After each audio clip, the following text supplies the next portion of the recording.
नमस्कार विद्यार्थी मित्रांनो, विजन गव्हर्नमेंट जॉब हे आपल्या एज्युकेशन चॅनलवरती आपलं पुन्हा एकदा स्वागत आहे. आजच्या या लेक्चरमध्ये आपण AMVI साठी मेन्सची स्ट्रॅटेजी कशी असावी आणि कुठले बुक्स यूज करायचेत आणि सिलेबस काय आहे हे पॉईंट्स आपण कव्हर करणार आहे. तर वेळ न वाया घालवता लेक्चरची सुरुवात करूया. तर पहिला आपला पॉईंट आहे ते म्हणजे आपला सिलेबस काय असेल किंवा पेपरचा पॅटर्न काय असणार आहे. तर पेपर हा एकच पेपर असणार आहे. तुम्हाला त्याच्यामध्ये 150 क्वेश्चन्स असतील आणि त्याला एकूण 300 मार्क आहेत. म्हणजे एक प्रश्न तुम्हाला 2 मार्कासाठी आहे. ओके. आणि याच्यासाठी वेळ जो आहे हा 1.5 तासाचा वेळ आहे. सगळे क्वेश्चन्स हे इंग्लिशमध्येच असणार आहेत. ऑब्व्हियस आहे. दर्जा हा तुमच्या डिग्री लेवलचा असणार आहे. म्हणजे सगळे क्वेश्चन्स हे तुमच्या डिग्रीशी रिलेटेड असतील. ओके. 11वी 12वी 10वी अशा रेंजचे काही क्वेश्चन्स नसणार आहेत. प्रश्न हे ऑब्जेक्टिव्ह टाईप क्वेश्चन्स असतील. ओके. आता आपण त्याचा अभ्यासक्रम बघू किंवा सिलेबस बघूया काय काय.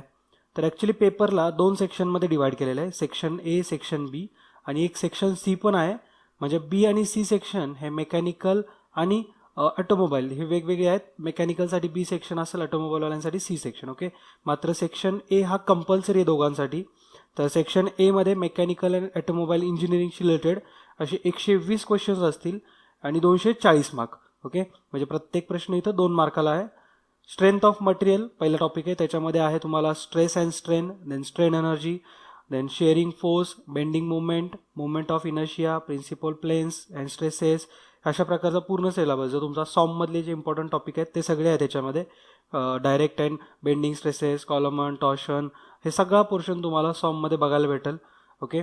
हा तुम्हाला करायचाच आहे. तुमचं 3rd इयर, 2nd इयर आणि फायनल इयर याच्यातले टॉपिक महत्त्वाचे असतात. फर्स्ट इयरवरती एवढं डीप कुठे विचारत नाहीत एक्झाममध्ये. मात्र 2nd, 3rd and final year जरा इम्पॉर्टंट असतं. ओके.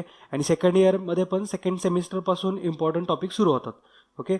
देन मेकॅनिकल टेक्नॉलॉजीमध्ये engineering materials, non chip forming process, chip forming process, turning, drilling, milling, boring. Okay. जे हे सगळे टॉपिक आहेत.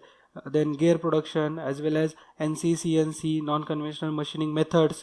तर ह्या सगळ्या मेकॅनिकल टेक्नॉलॉजीजमधल्या टर्म्स ज्या आहेत ह्या पण तुम्हाला सिलेबसमध्ये आहेत. त्यानंतर टॉममध्ये kinetic and dynamic machines, role of friction, different power devices and different power transmission equipment such as governors. Okay. तर हे सगळे आहेत. ॲप्लिकेशन्स ऑफ कॅम्स हे तुमच्या टॉममध्ये आहेत, थेरी ऑफ मशीन्समध्ये आहेत. त्यानंतर हायड्रॉलिक्समध्ये सॉरी बघाल तर फ्लूड आहे, त्यांच्या प्रॉपर्टी आहेत लॅमिनार, देन टर्बुलंट फ्लोअर आहे. त्यानंतर बर्नॉलीज इक्वेशन आहे तुम्हाला, फ्लूड प्रेशर आहे, पास्कल्स लॉ, सरफेस टेन्शन. तर हे सगळे हायड्रॉलिक्समधून तुम्हाला कव्हर करायचे आहेत. ओके. आणि थर्मल इंजिनिअरिंगमधले source of energy, conventional and non conventional, law of thermodynamics, first, second, third law, then principle and working of heat engines. Okay. त्यानंतर air compressions, air standard, vapour power, हे सगळे topic, gas power cycles, ह्या सगळ्या तुम्हाला source of energy म्हणजेच thermal इंजिनिअरिंगमध्ये करायच्यात.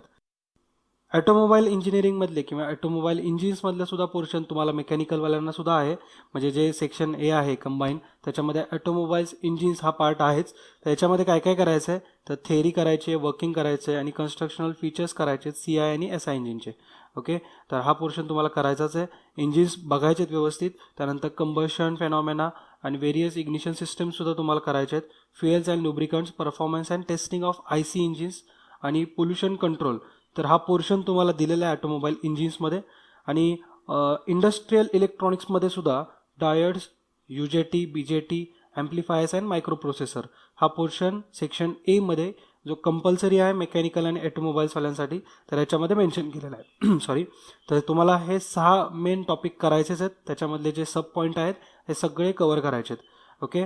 आणि याच्यासाठी तुम्ही गुगलचा यूज भरपूर करा. एखादा पॉईंट जर तुम्हाला आठवलं नाही किंवा पुस्तकामध्ये लवकर सापडत नसेल तर डायरेक्टली एखादा पॉईंट गुगल करायचा. ओके.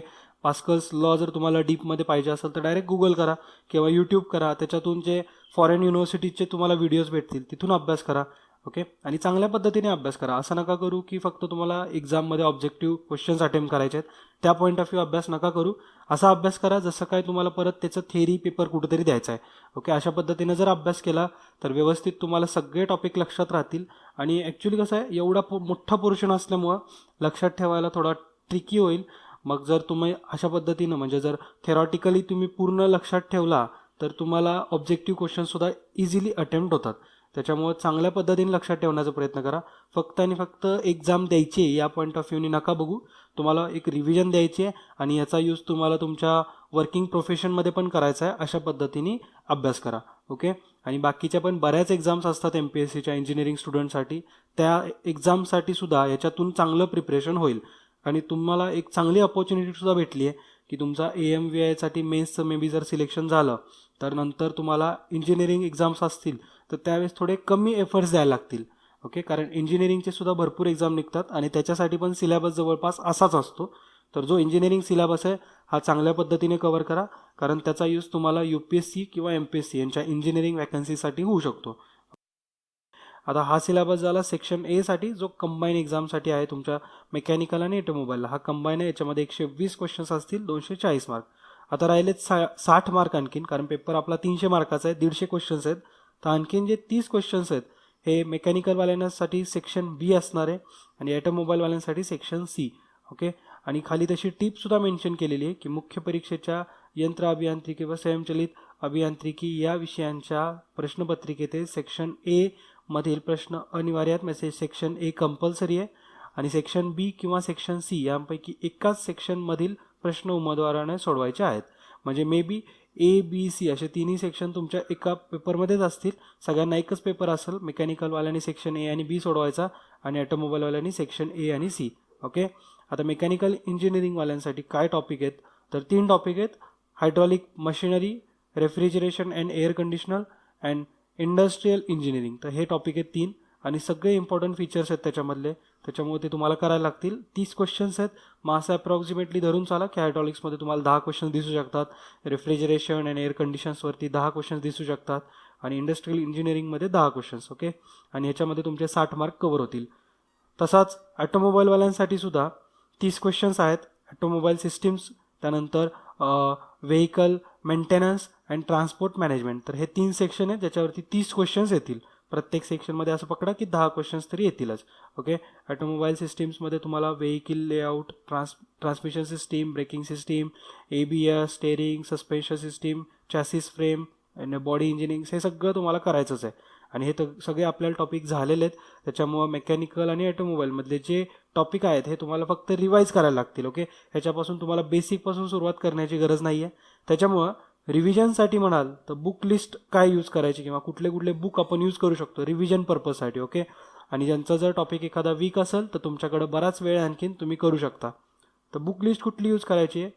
पहिलं म्हणजे तुम्हाला RS खुर्मी, JK गुप्ता यांचं S चांद पब्लिकेशनचं मेकॅनिकल इंजिनिअरिंग हे ऑब्जेक्टिव्ह टाईप असेल तर हे तुम्ही घेऊ शकता पुस्तक. त्यानंतर उपकार्स ऑब्जेक्टिव्ह ऑटोमोबाईल इंजिनिअरिंगवाल्यांसाठी हे तुम्ही घेऊ शकता. आणि ऑटोमोबाईलवाल्यांसाठी आणखीन एक म्हणजे RK राजपूत. तर हे 3 पुस्तकं तुम्ही घेतले सगळे तरी चालतील, कारण तुम्हाला ऑटोमोबाईलचा सुद्धा सिलेबस मेकॅनिकलवाल्यांना थोडासा आहे, मेकॅनिकलचा सिलेबस पण ऑटोमोबाईलवाल्यांना आहे. मग तुम्ही जर हे तिन्ही पुस्तकं घेतली, याच्यातून चांगला अभ्यास केला तर चांगल्या पद्धतीनं तुम्हाला एक कॉन्फिडन्स पण भेटेल, एक कॉन्फिडन्स जनरेट होईल. त्याच्यामुळे तुम्हाला एक्झाममध्ये पण भरपूर फायदा होईल. ओके. आणि जर अभ्यास केला तरच कॉन्फिडन्स येणार आहे. अभ्यास नाही केला, जसं प्रीसाठी झालं होतं सगळ्यांचं, अभ्यास न केल्यामुळेच बऱ्याच जणांना कॉन्फिडन्स लेवल नाही आहे सध्यासुद्धा की मार्क आपल्याला एवढे आलेत आता काय होईल. जर अभ्यास भरपूर केला असता तर नक्कीच 35 or 40 क्रॉससुद्धा झाले असते. ओके. तर त्याच्यामुळं आता तुमच्याकडे चांगला टाईम स्पॅन आहे. आपण बघूत की आता तुमच्याकडे किती दिवस आहेत एक्झॅक्टली. तर तुमची जी मेन्स एक्झाम असेल ही 6 ऑगस्टला आहे 2017. तर जवळजवळ तुमच्याकडे 3-1 महिने आहेत. जूनचा पूर्ण मंथ आहे तुमच्याकडे, जुलै पूर्ण आहे, ऑगस्टचे 6 दिवस आहेत आणि आता मेमधले एक ऑलरेडी 9 दिवस गेलेले आहेत. मग असं बघितलं तर एक तुमच्याकडे 3 महिने शिल्लक आहेत आणि 3 महिन्यात खरंच चांगल्या पद्धतीने अभ्यास होतो. एक चांगला टाईम स्पॅन आहे तुमच्याकडं, कारण 3 महिन्यासाठी मुलं बेसिकपासून सगळा अभ्यास कव्हर करू शकतात. मग तुम्हाला तर फक्त तुमच्या रिव्हिजनचाच पोर्शन रिपीट करायचा आहे. ओके. आणि रिव्हिजन चांगल्या पद्धतीने करा. आता जे कोणी जस्ट डिग्री कंप्लीट झालेले असतील त्यांच्यासाठी मे बी थोडंसं सोपं राहील, कारण टेक्निकल टर्म्स आहेत ह्या तुम्ही विसरला नसाल. मात्र जे वर्किंगवाले आहेत त्यांना जरा जास्त मेहनत करायला लागणार आहे. मग त्यानुसार तुम्ही तुमच्या दिवसाचं शेड्यूल बनवून चांगलं प्रिपरेशनला स्टार्ट करा. ओके. आणि ॲटलिस्ट तुम्ही पहिला 1 महिना तरी ते क्वेश्चन्स पेपर किंवा प्रॅक्टिस सेट सॉल्व करा. त्यानंतर त्याच्यातून जे आन्सर्स असतील, जे तुमचे चुकलेले आन्सर आहेत ह्याचं डिस्क्रिप्शन वाचा किंवा त्याच्याशी रिलेटेड पॉईंट गुगलवरती सर्च करा. ओके, किंवा तुमच्याकडचे पुस्तक आहे त्याच्यातून तुम्ही रेफर करा आणि त्यानंतर राहिलेले 2 महिने फक्त ऑब्जेक्टिव्ह सॉल्व्ह करा. आत्ता लगेचच ऑब्जेक्टिव्ह क्वेश्चन सॉल्व्ह करायला सुरुवात नका करू. पहिल्यांदा फक्त तुम्ही जरासं थेरीवरती ओव्हरलुक द्यायला ट्राय करा. ओके, आणि तशा पद्धतीने जर अभ्यास केला तर नक्कीच तुमचा एक कॉन्फिडन्स लेवल पण वाढेल आणि अभ्यास पण चांगल्या पद्धतीने होईल. ओके, तर आपण ट्राय करू आपल्या लेक्चर्स थ्रू एखादा सेशन ठेवण्याचा रिव्हिजनसाठी वगैरे, पण जास्त तुम्ही डिपेंड राहू नका. तुम्हालाच अभ्यास करायचा आहे, कारण असे बरेच विद्यार्थी आहेत ज्यांना बाकीचे लेक्चर्स पाहिजे असतात, जसं की आपल्या polity, history, geography and current affair. तर तुम्हाला टेक्निकलसाठी आम्ही काहीतरी ट्राय करू एखादे 2 लेक्चर प्रोव्हाइड करण्याचा. मात्र अजिबात डिपेंड राहू नका, तुम्ही अभ्यासाला सुरुवात करा.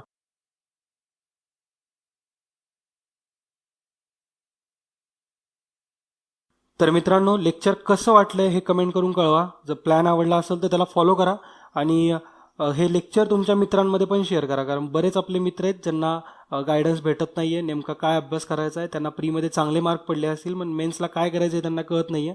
तर जर हे लेक्चर त्यांना पोहोचवलं तुम्ही तर त्यांना पण हेल्प होईल. ओके, आणि आमचं एक फेसबुकचं पण एक ग्रुप आहे, फेसबुकचं पेज आहे आमचं, तर दोन्हीवरती तुम्ही जॉईन होऊ शकता. तुम्हाला लिंक डिस्क्रिप्शन बॉक्समध्ये खाली दिलेली आहे. तिथून जर तुम्ही जॉईन केलं तर फेसबुकवरून तुम्हाला चांगले अपडेट पण भेटत जातील. ओके, तर फेसबुकचा ग्रुप आणि पेज हे नक्की लाईक करा. भेटूया पुढच्या लेक्चरमध्ये. तोपर्यंत जय हिंद, जय महाराष्ट्र. धन्यवाद.